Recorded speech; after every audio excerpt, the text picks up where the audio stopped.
नमस्कार, सुबह के 9 बज चुके हैं। आप देख रहे हैं उत्तर प्रदेश उत्तराखंड में हूं आपके साथ दीपाली। शुरुआत बड़ी खबर से करते हैं। यूपी बीजेपी को मिलेगा अब नया प्रभारी, जल्द नया प्रभारी नियुक्त करेगी बीजेपी।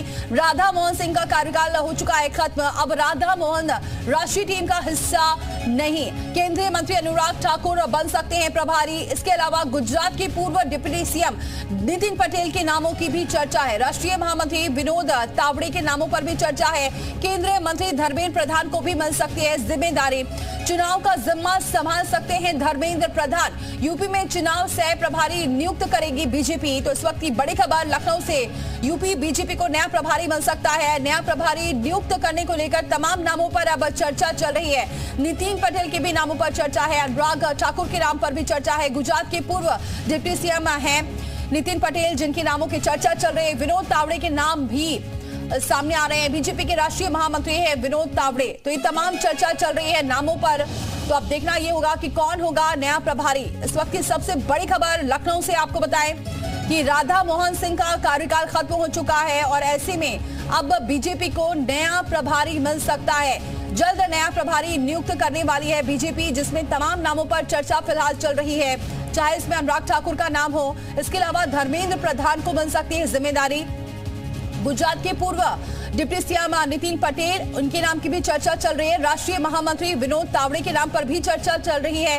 केंद्रीय मंत्री धर्मेंद्र प्रधान को मिल सकती है जिम्मेदारी। चुनाव का जिम्मा संभाल सकते हैं धर्मेंद्र प्रधान। यूपी में चुनाव सह प्रभारी नियुक्त करने वाली है बीजेपी, क्योंकि चर्चाएं काफी जोरों पर है। 2024 लोकसभा चुनाव के लिए यूपी में लगातार बीजेपी तैयारी कर रही है, रणनीति बना रही है और ये काफी महत्वपूर्ण हो जाता है कि किसके हाथ में जिम्मेदारी होगी, क्योंकि मिशन 80 को पूरा करना है और इसके लिए एक कद्दावर नेता की जरूरत होगी और जिस पर मंथन लगातार किया जा रहा है। और यूपी में बहुत जल्दी अब नया प्रभारी मिल सकता है जो संभालेगा पूरे चुनाव की जिम्मेदारी, जिसमें तमाम बड़े नाम सामने आ रहे हैं। बड़े नामों पर चर्चा चल रही है, जिसमें चाहे वो अनुराग ठाकुर हो, नितिन पटेल हो या फिर विनोद तावड़े।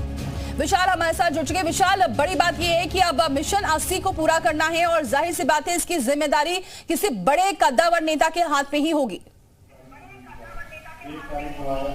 देखिए, बिल्कुल उत्तर प्रदेश में बीजेपी प्रभारी के तौर पर ये कहा जा रहा है, कई नाम है। नितिन पटेल का नाम है, विनोद तावड़े का नाम है। इसके साथ साथ ये भी कहा जा रहा है कि धर्मेंद्र प्रधान को जिम्मेदारी दी जा सकती है चुनाव प्रबंधन की। चूंकि धर्मेंद्र प्रधान हो, अनुराग ठाकुर हो, इनका उत्तर प्रदेश में एक अच्छा खासा जो है एक्सपीरियंस रहा है और इन्होंने उसका रिजल्ट भी दिया है। तो ऐसे में केंद्रीय नेतृत्व इनको जिम्मेदारी दे सकती है। और चूंकि तमाम नितिन पटेल या विनोद तावड़े का जो नाम है वो इसलिए भी है क्योंकि पिछले दिनों इन्होंने केंद्रीय नेतृत्व से बातचीत भी की थी। और चूंकि उत्तर प्रदेश में 80 लोकसभा सीटें हैं, ऐसे में बीजेपी का पूरा फोकस उत्तर प्रदेश में है और इन सीटों में मिशन 80 का लक्ष्य लेकर बीजेपी चल रही है।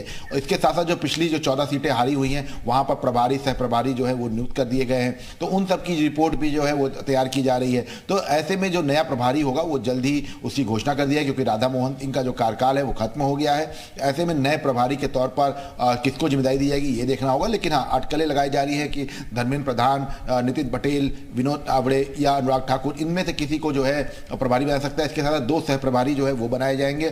तो इन सब तमाम कवायद के बीच में ये कहा जा सकता है कि एक अतिरिक्त जिम्मेदारी जो है हो सकता है कि धर्मेंद्र प्रधान को दे दी जाए चुनाव प्रबंधन की और उनको उत्तर प्रदेश में बतौर चुनाव प्रबंधन अधिकारी के तौर पर जो है रखा जाए बीजेपी की तरफ से। और प्रभारी के तौर पर विनोद तावड़े या नितिन पटेल को जो है जिम्मेदारी दी जाए या अनुराग ठाकुर को भी जिम्मेदारी दी जा सकती है। तो इन सब चीज़ों को लेकर फिलहाल कह सकते हैं कि पूरी तरह से कवायद शुरू हो चुकी है और उत्तर प्रदेश में कैसे चुनावी प्रबंधन का जो तंत्र है वो मजबूत हो सके, इसको लेकर बीजेपी जल्द ही नए प्रभारी की जो घोषणा है वो कर देगी।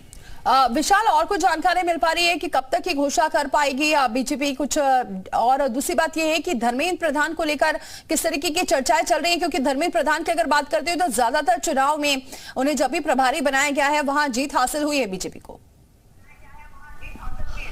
देखिए, धर्मेंद्र प्रधान का उत्तर प्रदेश में काफ़ी बड़ा अनुभव भी रहा है और तमाम चुनावी प्रबंधन में वो शामिल भी रहे हैं। और इसीलिए चाहे आप धर्मेंद्र प्रधान की बात कर लीजिए, अनुराग ठाकुर की बात कर लीजिए, इन लोगों ने उत्तर प्रदेश में चुनावी प्रबंधन की कमान संभाली है, उसका रिजल्ट भी सामने आया है। और इसीलिए ये कहा जा रहा है कि चुनावी प्रबंधन की टीम में धर्मेंद्र प्रधान को भी बड़ी भूमिका दी जाएगी। प्रभारी के तौर पर भले किसी को नियुक्त कर दिया जाए, लेकिन जो चुनावी प्रबंधन की जो टीम बनाई जाएगी उसमें इंचार्ज के तौर पर धर्मेंद्र प्रधान को रखा जाएगा। चूंकि लगातार जब BL संतोष कुछ भी बैठक करते हैं तो इस बात का लेकर जो है जिक्र करते हैं कि धर्मेंद्र प्रधान का जो मैनेजमेंट है वो बेहतर है, और इसी को लेकर जो है ये कहा जा सकता है कि उत्तर प्रदेश पर पूरी तरह से फोकस किया जा रहा है बीजेपी की तरफ से। और जल्द ही, चूंकि अब नवंबर में कार्यकाल जो है खत्म हो गया राधा मोहन सिंह का, तो जाहिर सी बात है कि अब जल्द ही नए प्रभारी के तौर पर जो है राधा मोहन सिंह को रखा जा सकता है, और इसको लेकर जो है उनकी जगह, माफी का, उनकी जगह किसी और को रखा जा सकता है, और जल्द ही इसके नए नाम की जो घोषणा है वो की जा सकती है। क्योंकि अगर हम बात करें तो जल्द ही बीजेपी नए प्रभारी के तौर पर किसी के नाम की घोषणा करके जो चुनावी